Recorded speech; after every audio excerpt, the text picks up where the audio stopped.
ugyanolyan műszaki váltásnál vagyunk, mint annak idején a monosztereó.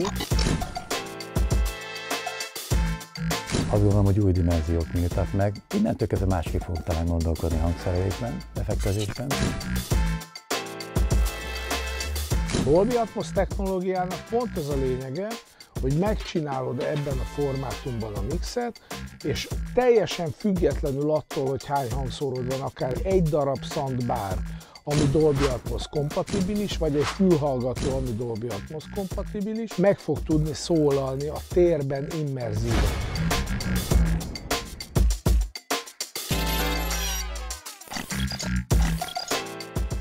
A hangtechnika terén a következő nagy robbanás, vagy következő nagy mérföldkő az immerzív hangzás lesz, ugye minden, ami térbeli, és hát ennek a legkiugróbb, vagy a legkiemelkedőbb képviselője az a Dolby és a Dolby Atmos formátum. Gyakorlatilag ez ilyen pillanatban a piac 80%-át viszi. Én azt gondolom, hogy ugyanolyan műszaki váltásnál vagyunk, mint annak idején a monosztereó, hogy egy olyan időszak jön, hogy azok a szakemberek, vagy azok a hangmérnökök, vagy fiatalok, akik hangmérnök pályára szeretnének menni, hogyha most meg fogják tanulni a Dolby Atmos hangkeverés, mind film, mind pedig a zene területén, hogy hogyan működik, hogy kell használni, mit lehet vele csinálni, mindenféleképpen a piacon tudnak maradni, vagy be tudnak lépni a piacra. Elképesztő élmény volt itt dolgozni a Digital Pro stúdióban. Imádom a tereket, a lehetőségeket. Azt gondolom, hogy új dimenziók nyíltak meg, és csodálatos, mert valójában az egész csak egy fizika. Tehát, hogy azt gondolom, hogy ez az egészben a legcsodálatosabb, hogy itt fizikai törvények szerint hanghullámok jönnek, mennek térben, effektek. És ne felejtsük, hogy a végén azért a befogadó érzelmeik kódolják ki ezeket a hanghullámokat, és ettől lesz valahogy az egész még nagyobb lehetőséggel bíró eszköz, azt gondolom, egy zeneszerző kezében is, hogyha ezzel megtanul bánni. Márpedig én is azt nagyon szeretem, hogyha kinyílnak a terek, mert azt gondolom, a lélek is valamilyen formában, vagy az egész világ. És a rálátásunk is akkor működik, hogyha ez kiszélesedik. Ami az állandó ellenállás ebben a dologban, vagy amit állandóan hallunk minden irányból, az az, hogy oké, de kinek lesz pénze otthon tizenvalahány hangfalra, hogy ezt kiépítse, és a többi, és a többi.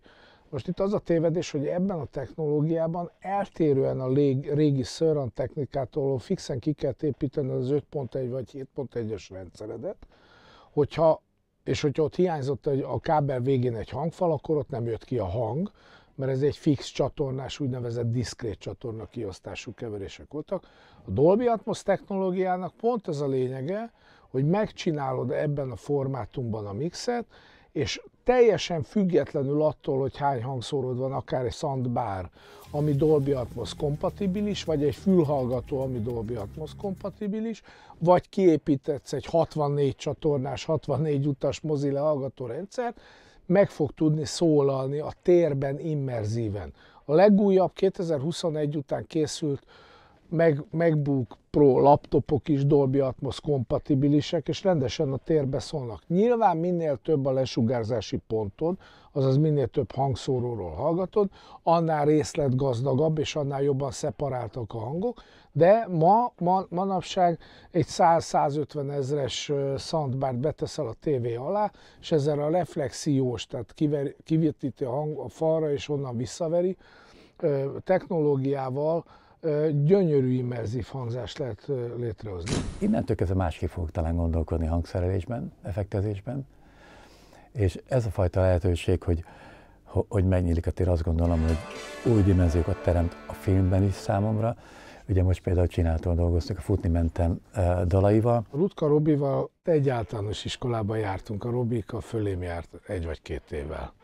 Úgyhogy a Robival 12 vagy 13 éves korunk óta vagyunk barátok, mondjuk ő volt 14, én 12, és ugye hát Óbudán nőttünk föl egymástól gyakorlatilag 3 háztömbnyire, egész pici korunk óta ismerjük egymást, mind a ketten zenei pályán dolgozunk, és pont a napokban beszéltünk, mert össze szoktunk futni is, és amúgy is szoktunk beszélni, és hát gratuláltam neki a Futni mentemnek a fantasztikus sikeréhez, és a napokban fog megjelenni a Futni Mentem soundtrack albuma, amin azt hiszem 4 dal már biztos, hogy Dolby Atmosban lesz. Ez is egy olyan film volt, ami valami elkezdődött valami, és lám az a szeretet, vagy az a közösség erről megnyitotta a lehetőséget, az emberek valahogy másképp fordultak az egészhez, és ugye mindenféle álomhatárt átlépett, és most itt vagyok, és azt mondom, hogy fel kerülök még Dolby Atmosba is a zenék, sőt most a saját dalaimmal is, ugye azt gondoltam, hogy milyen jó, hogyha megtörténhet ez a csoda,